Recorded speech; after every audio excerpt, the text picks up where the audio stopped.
우리 오늘 설교 제목 한번 따라해 보겠습니다. 제자. 예, 제자. 지난주는 뭐였죠? 그렇죠. 와, 교회. 지난주는 교회, 이번 주는 제자. 예. 제자, 교회. 가정교회 지금 네 기둥에 관해서 계속 말씀을 나누고 있습니다. 지난주는 교회의 존재 목적, 그 다음에 오늘은 제자에 관련해서 좀 말씀 나눠보고자 합니다.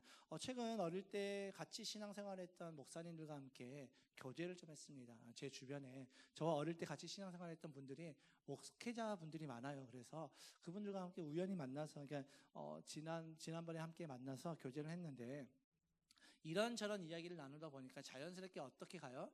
옛날 우리 신앙생활에 관해서 이야기를 하게 되겠죠. 그래서 신앙생활을 했는데 그 당시 저희 모교, 그러니까 저희가 다녔던 그 교회에는 제자 훈련이나 성경 공부 같은 것이 전혀 없었습니다. 그래서 저희가 이야기하면서 그게 없었던 것이 참 아쉽다라는 이야기를 했었죠. 왜냐하면 그때 당시 저희 교회는 오직 성령 충만이었습니다. 뜨겁게 기도하고 막 성령 받고 막 방언, 통변, 예언 이런 은사들을 사모하고 이런 성령의 은사, 성령의 충만, 성령에 관해서만 이렇게 초점을 맞춰서 왔었죠. 근데 지금 와서도 저는 이것이 참 너무나도 아쉽다라는 생각이 듭니다. 왜냐하면 어릴 때 저희가 다녔던 교회가 성령 충만만 추구하는 것이 아니라 성경에 대해서 또 복음에 대해서 체계적인 교육과 훈련을 함께 했더라면 더 좋았을 것이라는 생각이 여전히 들고 있습니다. 왜냐하면 제가 당시 어릴 때 정말 성령 충만 받아서 뜨겁게 기도하고 막 기도할 때 막 벙방 뛰면서 기도하시는 분들을 보면서 야, 참 대단하다라고 했는데, 그들이 보였던 교회에서의 모습과 실제적인 삶에서의 모습이 너무나도 달랐던 것이 나타났고, 무엇보다도 저희가 있어서 그런 회의감이 들었던 것이 뭐였냐면, 그렇게 뜨겁게 기도하고 성령 충만을 외치셨던 어떤 젊은 부부가 있었는데, 그분들이 이제 막 너무 성령으로 충만해지니까 내가 지금 이 길로 가면 안 되겠다 하고 다니던 직장을 그만두고 신학교까지 갔습니다. 얼마나 믿음이 대단합니까? 다니던 직장을 그만두고 신학교를 갔으니까. 근데 그 젊은 부부가 나중에는 신천지에 빠지게 됐습니다. 너무나도 안타깝죠. 그리고 신천지에 빠지고 나서 이제 본인들이 다녔던 교회와 또 본인들이 따라다녔던 그 목사님과 또 원장님을 계속해서 욕을 하면서 비방하는 모습을 제가 봤는데 너무나도 충격이었던 거죠. 또 기도원 원장님이 소천하셨을 때 원장님의 제자라고 자처했던 수많은 그런 성령파 사람들이 하나같이 기도원을 헐뜯고 비방하고 사실 이 기도원을 우리한테 물려줬어야 된다라고 하면서 계속해서 기도원을 지금까지도 그 공격을 하고 있습니다. 그런 모습들을 보면서 저는 정말 많은 실망을 했습니다. 왜 성령으로 충만하고 뜨겁게 기도하고 철회하고 작정 기도하셨던 분들이 이렇게 무너졌을까? 왜 이단에 빠졌을까라는 생각을 하게 되어지면서, 이런 모습들 때문에 저는 저의 모교가, 제가 어릴 때 몸담았던 그 교회가 정말 성령 충만 뜨겁게만 외치는 것이 아니라 올바른 복음, 성경, 교회, 또 예수님의 제자, 이런 올바른 가르침, 체계적인 가르침이 있었더라면 더 좋았을 것이라는 생각은 여전히 들고 있습니다. 그렇다고 해서 성경 공부를 많이 하는 교회는 좀 다른가? 또 그렇지 않습니다. 제가 또 사역했던 교회가 성경 공부에 정말 일가견이 있었던 교회가 있었습니다. 근데 그 교회에서 사역을 해봤어도 정말 성경에 대해서는 정말 달달달달 외웁니다. 성경의 사건들, 예수님의 그 모든 것들 다 외웁니다. 그런데 삶이 변하지 않고 또 그 중에서도 이단에 빠지시는 분들도 있었습니다. 이런 것들을 보면서 저는 한 가지 의문점이 생기는 것이죠. 왜일까? 왜 성령에 충만해도 그렇고 성경 공부에도 올인해도 왜 변하지 않는 것일까? 제가 분명하게 짚고 넘어갑니다. 저는 지금 성령 받는 것 소용없다라고 말씀드리는 것 아닙니다. 성경 공부가 소용없다라는 거 말씀드리는 것 아닙니다. 우리가 한번 생각해 보자는 것이죠.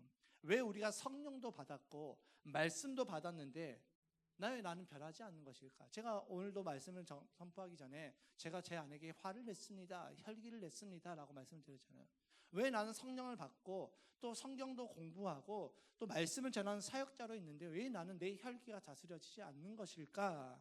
라는 의문이 늘 생긴다는 것이죠. 이 부분에 대해서 저는 늘 이 부분 오늘 설교를 준비하면서 이 부분 때문에 제가 너무나도 마음이 불편하더라고요. 내가 왜 그때 화를 냈지? 내 이 혈기의 그 근원이 어디였었지? 무엇 때문에 내가 그렇게 화를 냈었지? 화를 내지 않아도 되는 상황이었는데 그런 마음이 들었다는 것이죠. 이 시대 많은 교회들이 제자 훈련을 시키고 있습니다. 그렇죠. 우리 교회만 해도 성 3공부 목장 통해서 제자 훈련을 시키고 있습니다. 근데 왜 제자로 세워지는 사람이 극히 드문 것일까요? 왜 왜 성령을 받고 하나님의 말씀을 받았음에도 불구하고 내 작은 혈기조차도 다스릴 수 없는 모습이 나에게 나타나는 것일까요? 정말로 불의를 보면서 화를 내는 것은 당연한 거죠. 그렇지만 그렇지 않는 그냥 부부관계 안에서 사소한 문제 때문에, 교인들과의 관계 안에서 사소한 문제들 때문에 다툼이 일어나고 또 그걸로 인해서 막 고성이 오가고 왜 이런 모습들이 나타나는 것일까? 분명한 것은 성경이 잘못된 건 아니잖아요. 그렇죠? 하나님께서 잘못된 것도 아니시잖아요. 우리 안에 계신 성령께서 잘못되신 것일까? 그것도 아니잖아요. 그러니까 성령님과 하나님과 성경의 말씀이 잘못된 것은 아니다면, 그렇다면 우리의 방식에 문제가 있는 것은 아닐까라는 생각이 들게 되어진 것이죠. 그렇다면 우리 방식이 잘못됐다면, 우리가 제자 훈련시키는 방식이 잘못됐다면 그 방식을 고쳐야지 예수님의 제자로 세워지겠죠. 그렇다면 그 기준은, 그 제자 훈련의 방식, 그 방법, 그 기준은 어떤 분이 기준이어야 될까요? 예, 그렇죠. 예, 너무 어려운 질문을 던졌나요? 예, 예수님이 그 기준이셔야 되겠죠. 오늘 본문은 예수님께서 이제 제자들을 부르시고 세우시는 장면이 기록되어 있습니다. 오늘 예수님께서 어떻게 제자들을 세우셨냐면, 본문의 말씀을 우리 다시 한번 읽어보겠습니다. 함께 읽겠습니다. 시작. 예수께서 산에 올라가셔서 원하시는 사람들을 부르시니 그들이 예수께로 나아왔다. 예수께서 12를 세우시고 그들을 또한 사도라고 이름하셨다. 이것은 예수께서 그들을 자기와 함께 있게 하시고 또 그들을 내보내어서 말씀을 전파하게 하시며 귀신을 쫓아내는 권능을 가지게 하시려는 것이었다. 아멘. 자, 예수님께서는 제자를 세우실 때 세 가지 방법을 통해서 세우셨는데, 첫 번째는 뭐였냐면, 첫 번째 한번 따라하겠습니다. 자기와 함께 있게 하셨다. 자, 예수님께서 제자들을 부르시고 자기와 함께 있게 하셨다라고 말씀하고 있는데, 이것이 무엇을 의미합니까? 자, 예수님께서 제자들을 부르시고 자기와 함께 있게 하시면서 무엇을 보여주셨을까요? 예수님의 삶의 모습을 보여주셨겠죠. 예수님의 제자 훈련 방식은 보고 배우게끔 하는 것이었습니다. 여러분, 옛말에 이런 말이 있죠. 우리 고사성어 중에 이런 말이 있습니다. 백문이 불여일견이라는 말이 있습니다. 무슨 뜻이죠? 100번 듣는 것이 한 번 보는 것만 못하다. 100번 들어도 한 번 보는 것보다 못하다라는 거죠. 예수님께서는 말로 가르치지 않으셨습니다. 예수님께서는 제자들에게 이렇게 해야 된다, 저렇게 해야 된다, 이렇게 말로 가르치시는 것이 아니라 그냥 삶으로 보여주셨습니다. 3년 동안 데리고 다니시면서 삶으로 보고 삶으로 가르치셨다는 것이죠. 여러분, 사람은요, 듣고 배우는 것보다 보고 배우는 것이 훨씬 빠릅니다. 우리 자녀들 보면 알지 않습니까? 자녀들에게 아무리 좋은 것 가르쳐줘도 자녀들이 뭘 보고 배웁니까? 내 모습을 보고 배웁니다. 내가 집안에서 화를 내잖아요. 자녀들도 똑같이 그 화내는 모습을 보고 배웁니다. 내가 집안에서 누군가를 비판하잖아요. 그럼 자녀들도 똑같이 누군가를 비판하는 그 모습을 보고 배운다는 것이죠. 어릴 때 제 모교가에 기도원이 있었습니다. 얼마나 뜨거웠는지 아시겠죠? 저희 모교가. 매 예배만 되면 그냥 기도원 집회였어요. 모든 예배가 기도원 집회였어요. 막 불러 막 여기저기 막 손 털면서 찬양하고, 얼마나 뜨겁게 찬양했겠습니까? 그러니까 기도원이 있었으니까 기도원 신앙을 굉장히 기도원 신앙이 우리에게는 당연한 것이었죠. 그리고 저희 중고등부 주일학교 아이들은 매년 여름과 겨울에 수련회를 기도원으로 갔습니다. 그것도 청소년 집회가 있어서 가는 것이 아니라 어른 집회 때 같이 참석을 했습니다. 거기서 보는 것이 무엇입니까? 뜨겁게 기도하고 방언으로 기도하고 또 뜨겁게 찬양하는 것을 보고 배웠습니다. 그러니까 방언 기도를 하려고 애를 쓴 것이 아니라, 저희는 어릴 때부터 방언 기도, 방언 받고 싶어, 방언하고 싶어라고 애를 쓰면서 막 그것을 간절하게 삼아서 받았던 것이 아니라 그냥 자연스럽게 방언 기도가 됐습니다. 그냥 시간 지나면 자연스럽게 방언 기도도 하고 자연스럽게 뜨겁게 찬양을 했습니다. 뜨겁게 기도하고 뜨겁게 찬양하는 것이 우리에게 너무나도 자연스러운 일이었던 것이죠. 왜냐하면 늘 보는 것이 그것이었으니까. 기도원에서도 보고 교회에서도 보고 교회에서도 어른들이 막 그렇게 뜨겁게 기도하는 모습들을 보니까 그것들을 너무나도 자연스럽게 받아들였다는 것이죠. 그래서 초등학교 1학년만 되면 아이들이 다 방언으로 기도하고 다 뜨겁게 찬양하고 이렇게 했었습니다. 그러니까 그 당시 저희 교회 아이들 중에서 그렇게 기도 안 하는 아이들이 오히려 이상한 것이었습니다. 그렇게 찬양 안 하는 아이들이 오히려 이상했습니다. 그러니까 늘 자연스럽게 기도하고 자연스럽게 방언 기도하고 자연스럽게 찬양하고 자연스럽게 어른들과 함께 예배 드리는 것, 그것이 당연한 자연스럽게 이루어졌습니다. 보고 배운 것이죠. 이처럼 예수님께서도 제자들에게 무엇을 가르치고 있겠습니까? 본인의 삶을 보여서 가르치고 있다는 것이죠. 제자들과 함께 있게 하셔서 그들에게 보고 배우게 하셨다는 것이죠. 두 번째로 예수님께서는 어떻게 하셨냐면 내보내어서 말씀을 전파하게 하셨습니다. 여러분, 제자들과 함께 하신 예수님께서 제자들을 이제 제자들에게 가르치셨겠죠. 말씀을 강론하시기도 하고 삶으로 보여주시기도 하셨을 것입니다. 그러고 나서 하셨던 것이 무엇이냐면 제자들을 내보내어서 말씀을 전파하게 하셨습니다. 그러니까 예수님의 제자 훈련은 교실 강의가 아니라 현장 실습이었습니다. 봤지? 너 해봐. 그러니까 강의를 듣는 것보다 더 탁월한 것이 무엇입니까? 현장 실습이죠. 제가 신학교 다닐 때 이제 저희는 이제 일반 학교를 나왔기 때문에 이제 방학이 되면은 이제 계절 학기를 했어야 됐는데 여름 방학 때는 히브리어를 배워야 됐고 겨울 방학 때는 헬라어를 배워야 됐습니다. 히브리어는 굉장히 재밌었어요. 생소한 단어이긴 했는데 재밌고 쉽게 좀 할 수가 있었습니다. 워낙에 또 가르치시는 교수님의 티칭이 너무나도 좋아서. 그런데 두 번째 헬라어를 배웠는데 이 교수님이 자꾸 저희를 놀리듯이 하면서 그것도 몰라요? 그러면서 막 이렇게 막 화를 돋구는 거예요. 와, 너무 화가 나는 거예요. 근데 진짜 모르겠는 거예요. 아무리 외워도 잘 외워지지 않고 너무나도 생소하고 그래서 너무나도 화가 나서 이러고 있는데 그러다가 제가 이제 친구들과 함께 이제 스터디 그룹을 만들어서 제가 이제 저희 동기들을 앉혀놓고 제가 막 강의하기 시작했어요. 제가 잘해서 뭐 했냐? 아니, 전 아무것도 몰랐어요. 그냥 책 보면서 더듬더듬하면서 강의를 하는데 놀라운 것은 제가 가르치면서 그 헬라어가 제 것이 되더라고요. 가르치면서 헬라어를 외워지지 않았던 것들이 외워지게 되었고요. 또 이해가 되지 않았던 것이 이해가 되면서 쉽게 외워지고 재밌게 느껴졌습니다. 그래서 그때부터 저는 헬라어 공부를 굉장히 재밌게 했었습니다. 가르치면서 제 것이 된 것이죠. 이것이 현장 실습의 파워라는 것입니다. 자, 예수님께서도 제자들에게 말씀만 강론하신 것이 아니라 나가서 말씀을 전하게 하셨습니다. 가르치시고 나가서 해봐. 제가 이제 기쁨 넘치는 교회를 이제 탐방하면서 제일 놀랐던 것이 뭐였냐면 그 당시 이제 어느 한 목사님하고 이제 교제를 하는데 목사님이 이렇게 이야기하시는 거예요.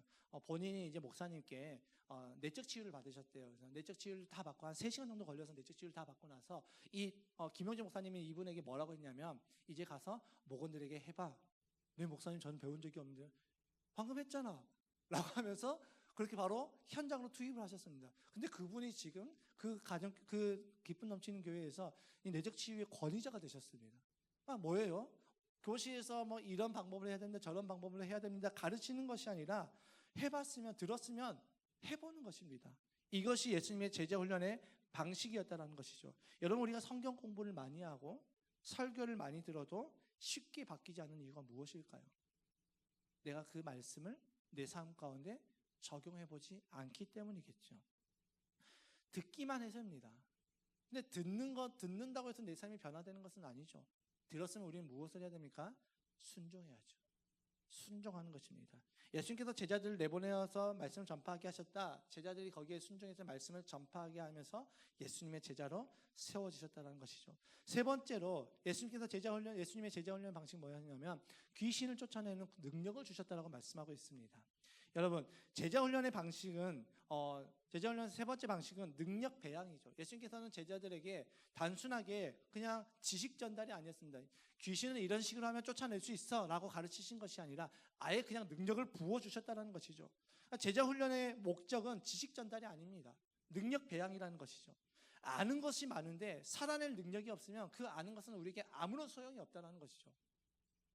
내가 열심히 시험 공부를 했습니다. 시험 공부해서 열심히 내 머릿속에 있습니다. 그런데 그것을 적지 않으면 우리는 어떻게 됩니까?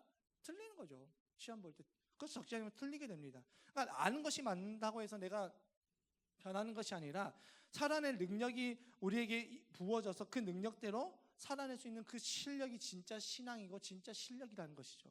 예전에 제가 읽었던 책에서 재미있었던 부분이 있었는데 뭐였냐면 어느 목사님께서 이제 기도하면서 이렇게 주님께 이렇게 요청했습니다.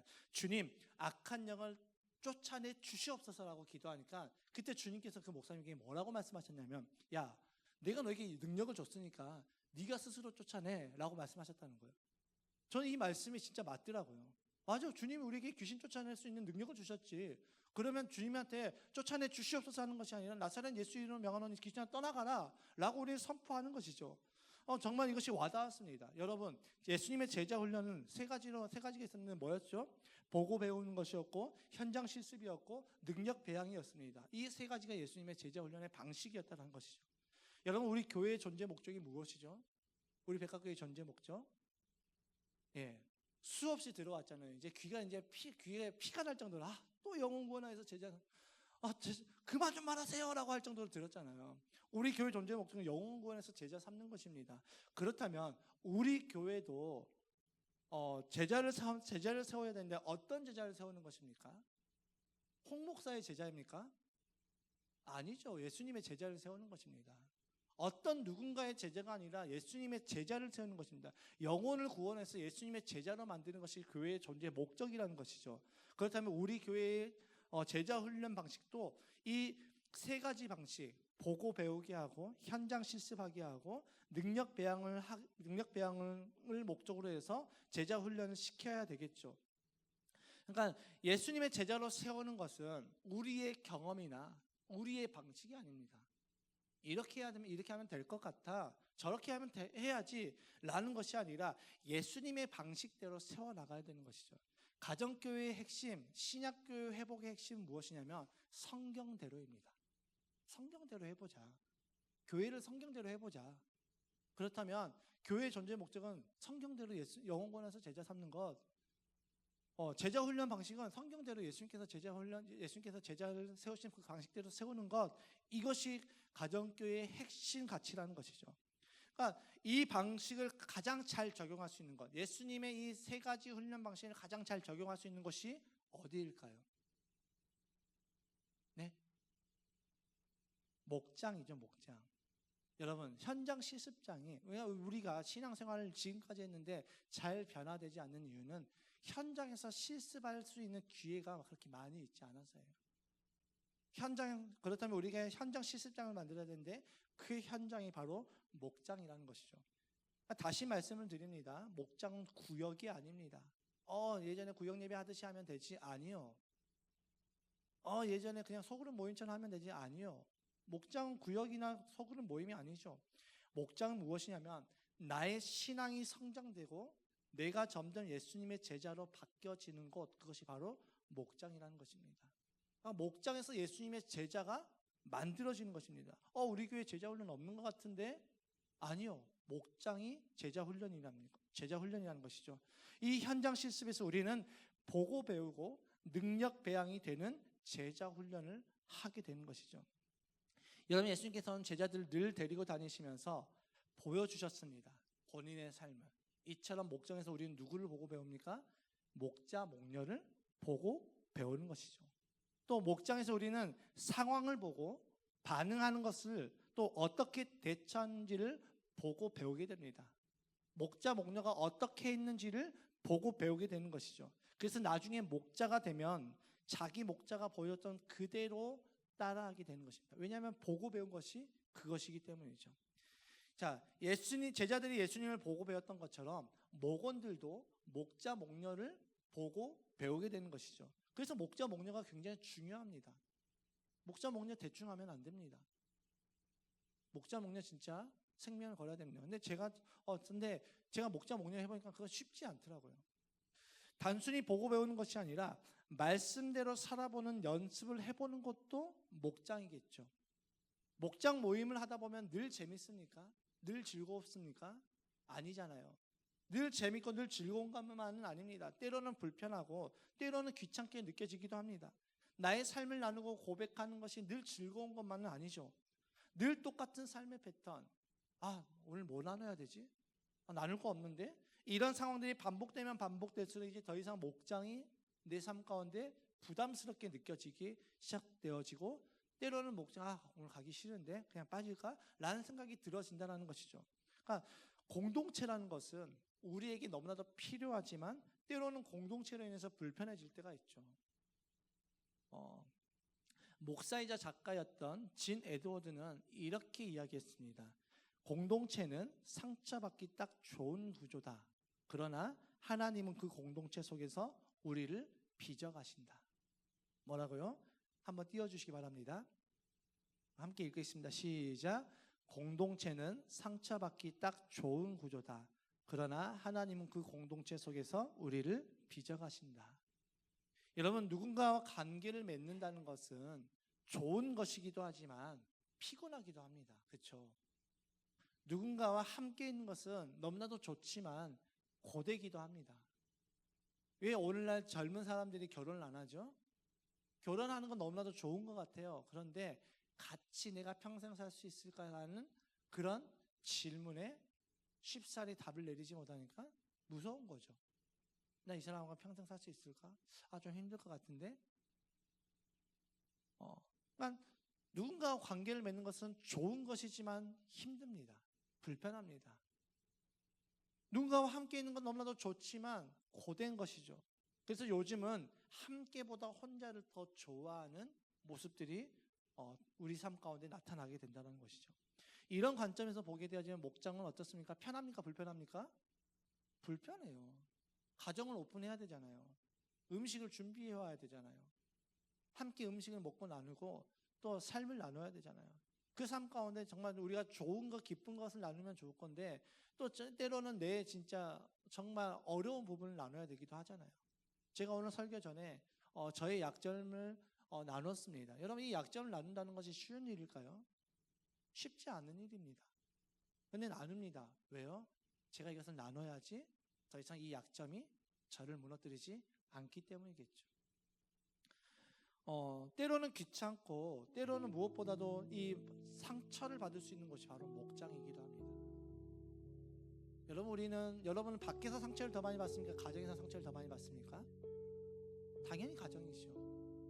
함께하는 시간이 많아지면 많아질수록 교회도 마찬가지입니다. 그냥 일주일에 한 번 나와서 예배를 드리는 성도들은 교회 안에서 상처 그렇게 받지 않습니다. 근데 교회에서 지내지는 시간들이 많아지고 목장 모임에 들어가고 삶공부에 들어가고 이런 교회 안에서 공동체 안에서 속해 있는 그 시간이 많아지면 많아질수록 상처를 받게 되어지는 것이죠. 그런데 그 하나님께서는 그곳에서 내가 상처받고 내가 불편해하고 내가 귀찮아하고 싫어하는 그곳에서 나를 빚어가신다는 것이죠. 이 목장에서 나를 다듬고 하나님께서 나를 훈련시켜 나가십니다.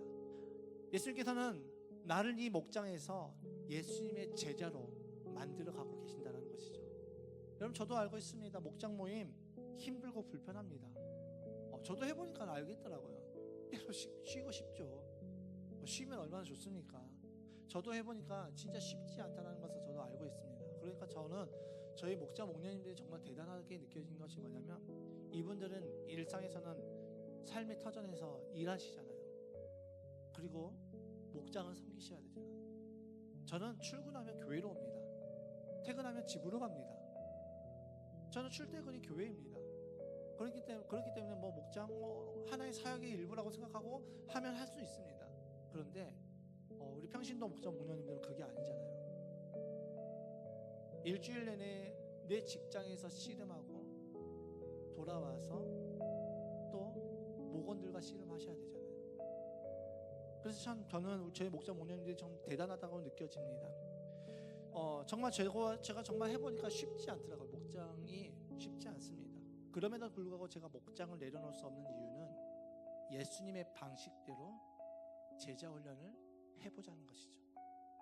다른 방식 말고 우리 지금까지 칼셈이나 수많은 한국교회 이런 제자 훈련 그런 시스템 프로그램들이 있는데 이런 프로그램 시스템 붙잡지 말고 성경대로 한번 세워보자는 것이죠.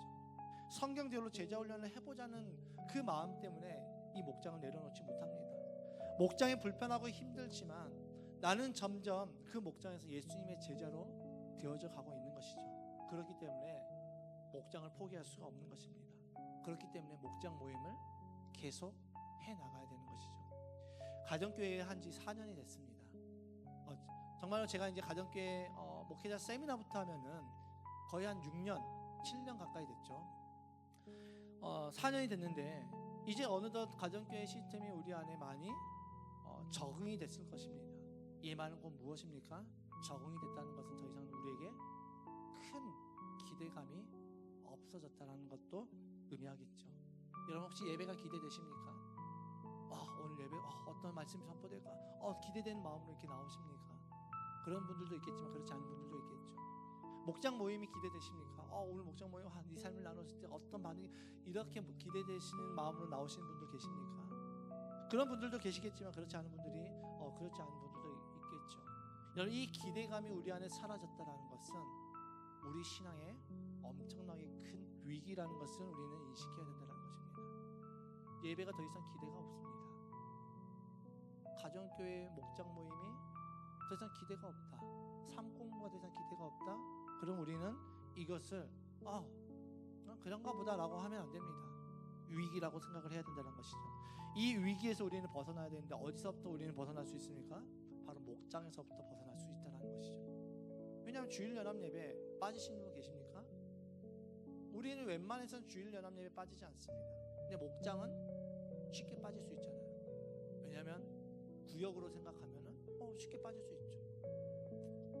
목장은 어떤 곳이냐면 내가 말씀대로 성경대로 사랑해보고 성경대로 용서해보고 성경대로 기도해보는 것입니다. 성경의 말씀을 붙잡고 약속의 말씀을 붙잡고 기도해보는 것이 바로 우리의 목장이라는 것이죠.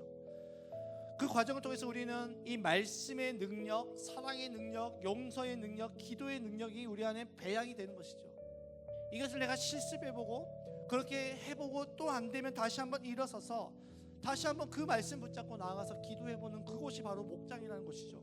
그것을 통해서 우리는 이 목장에서 능력이 배양이 되는 것입니다. 여러분, 목장에 붙어있는 만큼, 내가 목장에서 참석한 만큼, 목장에서 삶을 나누고 기도한 만큼 나의 믿음은 성장되는 것입니다. 가정교회를 하면은 딱 두 가지 부류로 나타납니다. 목장에 열심히 참석하신 분들과 목장에 아예 참석하지 않은 분들. 그런데 시간이 지나면은 처음에는 별거 없는 것처럼 보입니다. 그런데 시간이 지나고 가정교회 안에 열매가 맺기 시작하고 10년이 지나다 보면은 이제 그 안에서 확연하게 차이가 납니다.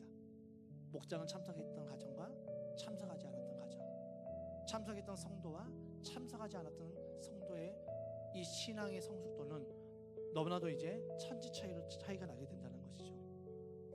여러분, 목장은 목자가 초대하는 것이 아닙니다. 목자 목련이들이 이번 주 목장 모임이 있습니다 라고 초대하는 것이 아니라, 목장으로 초대하는 것은 목자 목녀가 아니라 예수님이 우리를 초대하는 것입니다. 그 초대에 믿음으로 반응하며 나아가시길 저와 여러분이 되셔서 정말 예수님의 제자로 세워주시길 주님의 이름으로 축복합니다.